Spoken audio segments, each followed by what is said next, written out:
MissingNo isn't a secret Pokemon, it's a scrap of memory that was never supposed to load. A developer reused a few bytes of player data to save space on the cartridge, and that shortcut let the game read garbage where a creature should never have existed. It seemed harmless until the same instinct to cut corners started costing other players their entire save files. MissingNo, a blank space in a Game Boy cartridge's memory, became the most famous Pokemon that was never supposed to exist. Not a secret, not a deleted monster hiding in the code, just empty data read out loud by a game that had no idea it was lying. The trick was simple: talk to the old man in Viridian City, run his name tutorial, fly to Cinnabar Island, and surf the eastern coastline. The water starts spitting out MissingNo, a jagged gray shape built from Pokedex entries that were never supposed to load. The obvious explanation is a hidden creature Game Freak snuck in for fun. The colder truth, encounter data along that coast was left uninitialized.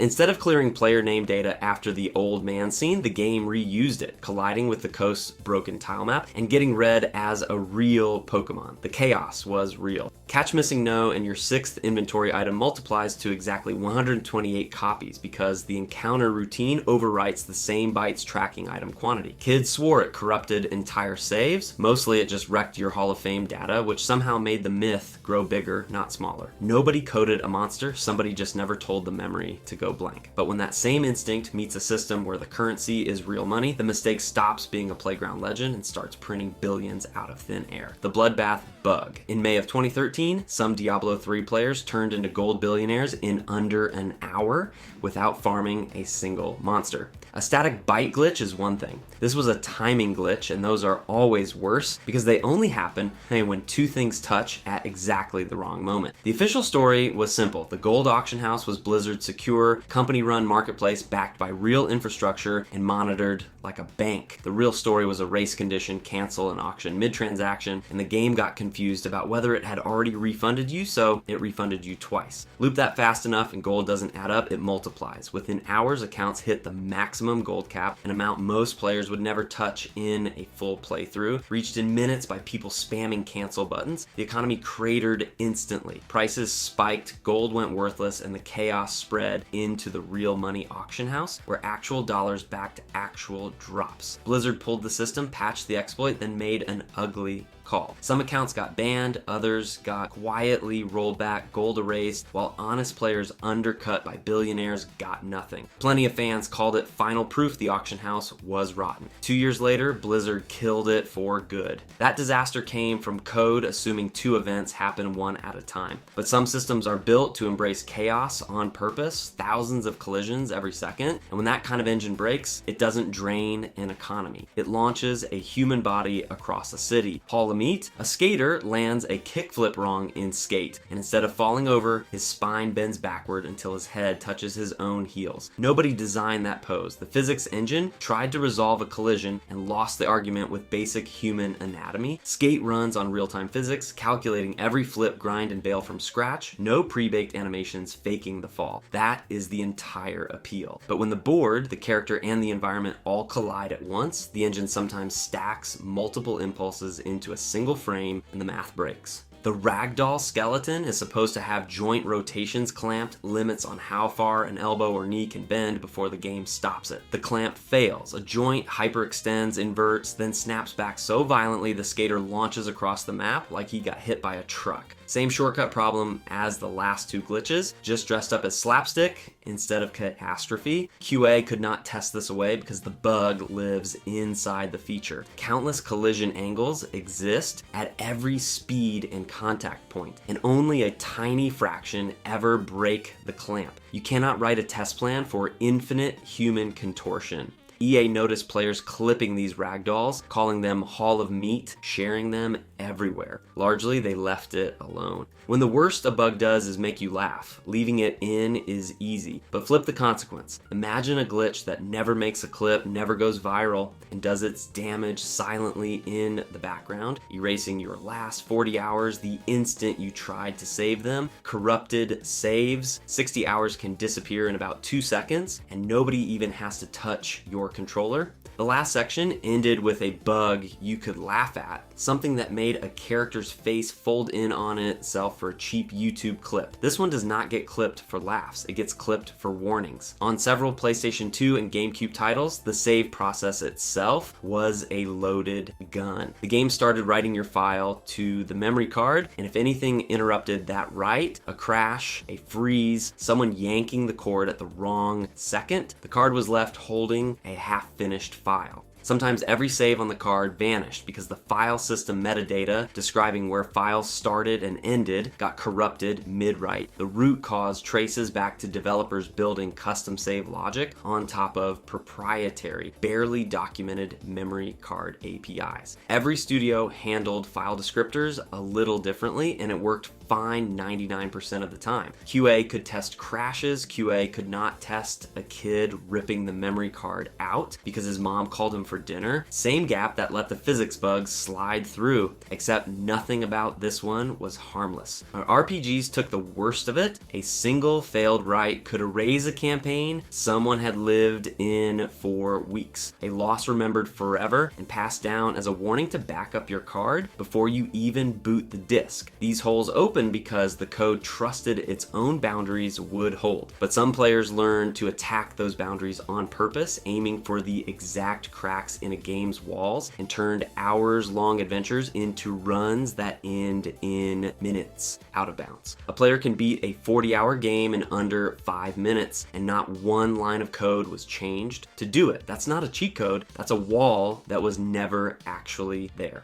Old platformer engines checked collision on flat axis-aligned boxes, simple rectangles bumping into other rectangles. Nobody accounted for corners or for a character moving fast enough to cross a boundary in a single frame instead of gradually pressing against it. All right, line the character up at the right pixel at the right angle, hit the input on the exact right frame, and collision resolution doesn't stop you. It shoves you through. The wall becomes the door. QA in the 8-bit and 16-bit eras tested completion, not contortion. Nobody got paid to crouch in a corner for 6 hours hunting a sub-pixel gap. That corrupted save file from earlier wasn't hunting anyone. It ambushed someone who trusted the game with 60 hours of progress. Same untested edge, different intent. Now it's hunted on purpose, frame by frame. Some studios patch these bugs out in remasters. Speedrunners call them heritage. Breaking a game's walls at least takes deliberate frame-perfect effort. But some players broke games without touching a single glitch on purpose, just by playing longer and grinding harder than anyone at the studio ever bothered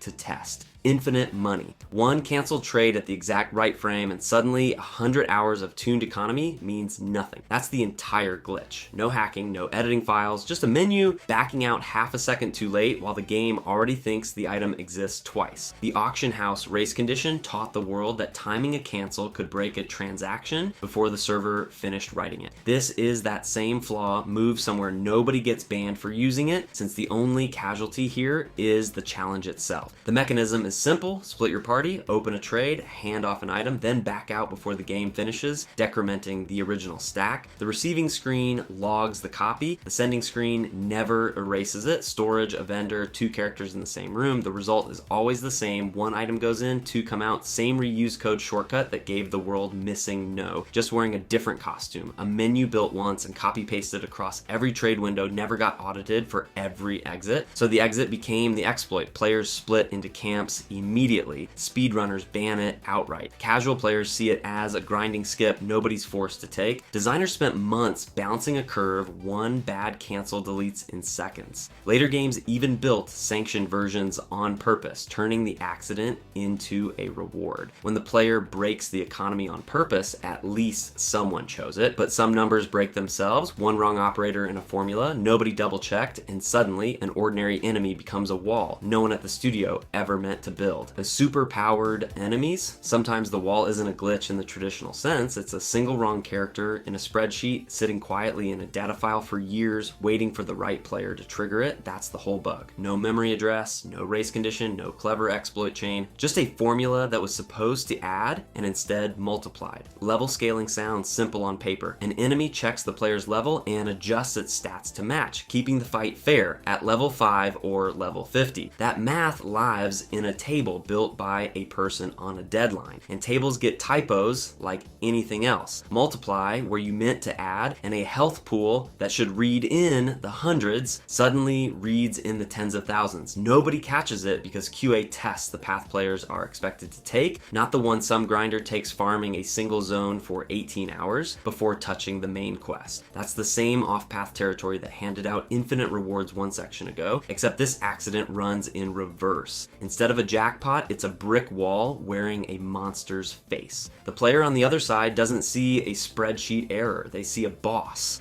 They died to 12 times and a growing suspicion they're just bad at the game. At least a broken enemy is a wall you can see and rage at. You know, the most feared failures of modern gaming are the ones you can't see at all, where the game looks fine on your screen while somewhere else it has already decided you lost. The dessing problem, you land the shot. The kill cam says otherwise, your bullet was never there. That is not lag. That is two computers looking at the same moment in time and disagreeing about what happened. Your machine says headshot. The server, the one that actually counts, says miss. Both are technically right, and that is the whole problem.